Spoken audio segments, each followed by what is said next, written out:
บ้านเฮาสากลยกเป็นเมืองเก่าหนึ่งมรดกโบราณดีใจสุดแสน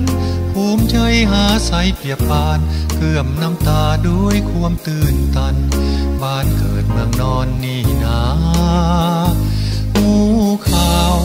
ว่าหลวงพระบางบ้านเฮาทั่วจักรวาลนั้นกล่าวเป็นเมืองหลวงเก่านานมามีสิ่งบูชาองค์พระบางเป็นที่บูชาผู้สีคู่เสียงทองมาผู้ธานีแม่ของแม่คานวิญญาณเจ้าฟ้าบิดาอยู่ใสเจ้าฟ้าปู่ย่าตายายท่านลิงหูเห็นหรือนั้นเสียงทองบัดนี้เป็นที่ภูมิใจท่านหรือใดกันยกมือสุดหัวไหว้วานสวยเป็นพิญาณเถิดนาหูข่าว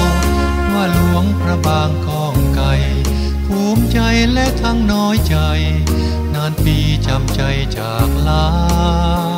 อยากจุดธูปเทียนกับองค์พระบางนานาอยากดมหอมกลิ่นจำปาใต้ฟ้าหลวงพระบางเจ้าเอ๋ย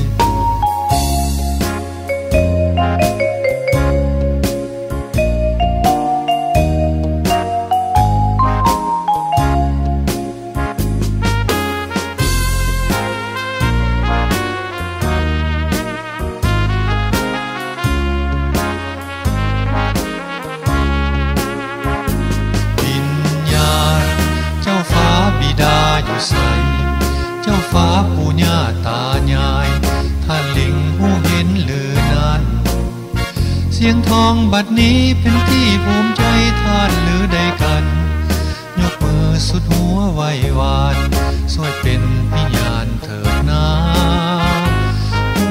ข่าวว่าหลวงพระบางกองไก่ภูมิใจและทั้งน้อยใจนานปีจำใจจากลาอยากจุดธูปเทียน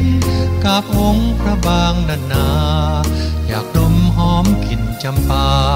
ใต้ฟ้าหลวงพระบางเจ้าเอ๋ย